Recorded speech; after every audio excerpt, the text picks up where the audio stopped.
We're now in the WooCommerce settings, emails tab, and we want to go and take a look at the settings for each of the WooCommerce email notifications. So let's take a look at the new order. You can either click on its label or click on the manage button. This will open the settings that are specific to this kind of email. You can read here what basically triggers this email, which is this email is sent to chosen recipients when a new order is received. So whenever a new order is created, is placed on your checkout page, then this will trigger an email notification to who? To this recipient. So in this case, it is the store admin who will get the new order. It's not the customer, right? But if you had a partner in business, you can just basically concatenate recipients by adding a comma and then the email address of your business partner. If you are a drop shipping business that requires to send order notifications to the drop shipper, maybe you put also the email address of the drop shipper and so on. So as you can see, in this case, and this is one of the few cases where you can basically enter a comma separated list of email addresses, and these email addresses will receive an email as soon as a new order is placed. Now, by default, each email has a subject, has a heading, has additional content that will show in the footer, so under the order information, and then you can define whether it should be HTML or plain content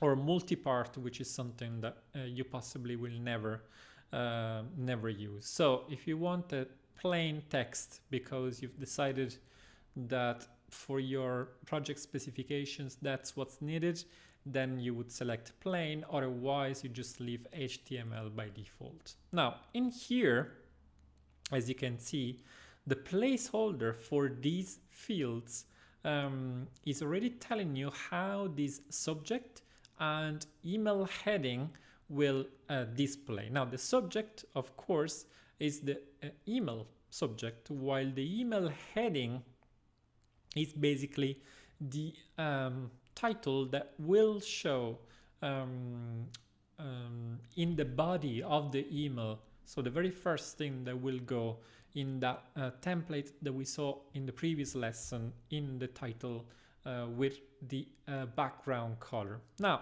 in here, inside here, you can basically use, or you have access to placeholders. So if you hover onto this tooltip, you will see that you have the site title in between parentheses, actually brackets. You have the site address, so that would be basically the URL. You have the order date, you have the order number. So you can basically use those placeholders to come up with a subject line that might entice to your project. Now remember, this is an email that goes to the admin, so you don't need to do much customization here. Maybe you need a date. Do you have a date available? Yes, you just click order, you just enter order date and you put that in between brackets, and in this way, with this simple placeholder, the subject of a new order will just have a date. So you can just say new order, order date, and then you can maybe enter the order number. So once again, this comes with a placeholder that WooCommerce gives you. So you could do something like that. Remember, this goes to the admin, so you have to think in relation to what information you want to give in the subject. Same, this is the title, so you could change that.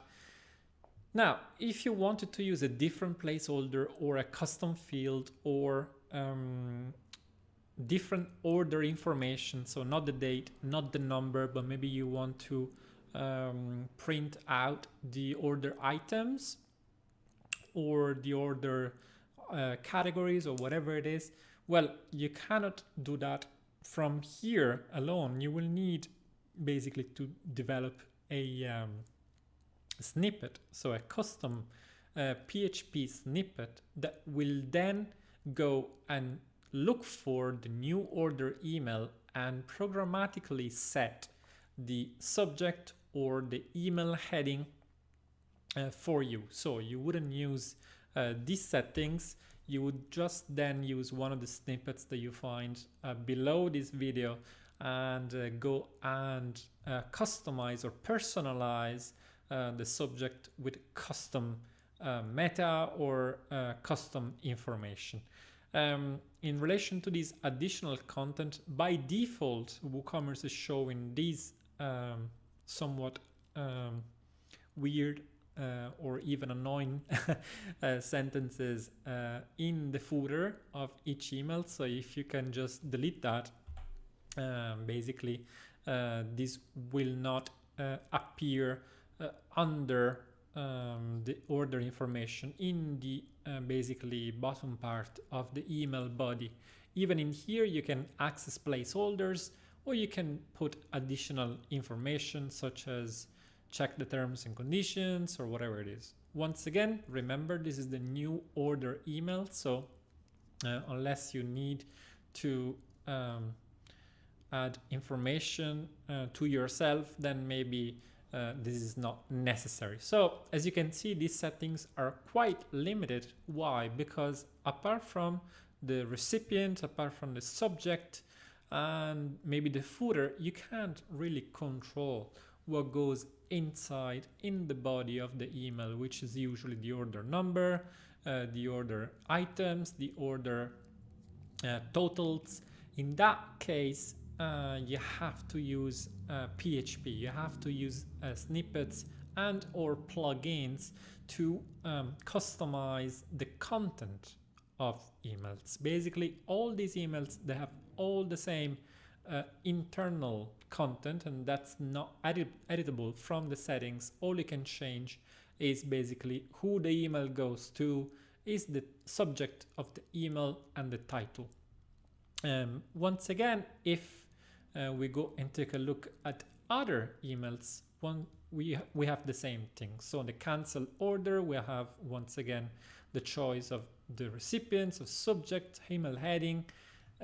These are the admin emails, so they will go to the store owner. What about customer emails? For example, I'm going to manage the processing order, and as you can see here, you cannot choose recipients for the email because that will automatically go to the customer. What if you need to send also to someone else? Well, there is a snippet in order to add a recipient, or also to add a CC or a BCC to any email of your WooCommerce store, and you find it under this video. Once again, you can change the subject, the heading, and the content that is below the order information, but you can't change the order information yourself through the settings. So just keep in mind that you can enable, disable each email and basically avoid that your account, that your e-commerce website looks like spamming customers, right? If you send them a completed order email, maybe you don't want to send them a processing order email, so maybe you can enable one of the two, or if you need both, then you can usually this is what happens. The new order goes to the admin. Cancelled and failed notifications have to go to the admin, so it's a good thing to enable, so you know exactly what's happening and you can immediately contact the customer if any of these two happens. The on hold would only be active if you have bank account or check payments, which as I said already, they don't really help your e-commerce business, so it should be disabled. Processing and completed, unless you have a busy warehouse and you ship items and you need to let people know that their item has been shipped, honestly just keep the processing enabled and do not enable the completed. Maybe you check orders as completed for your own sake. Then refunded order has to go to the customer. I'm sure you're an e-commerce business, you offer refunds. Let's keep customer invoice, which will have a dedicated lesson in this module, of course, because it's so important. And then customer note is the one when someone adds a note to the order.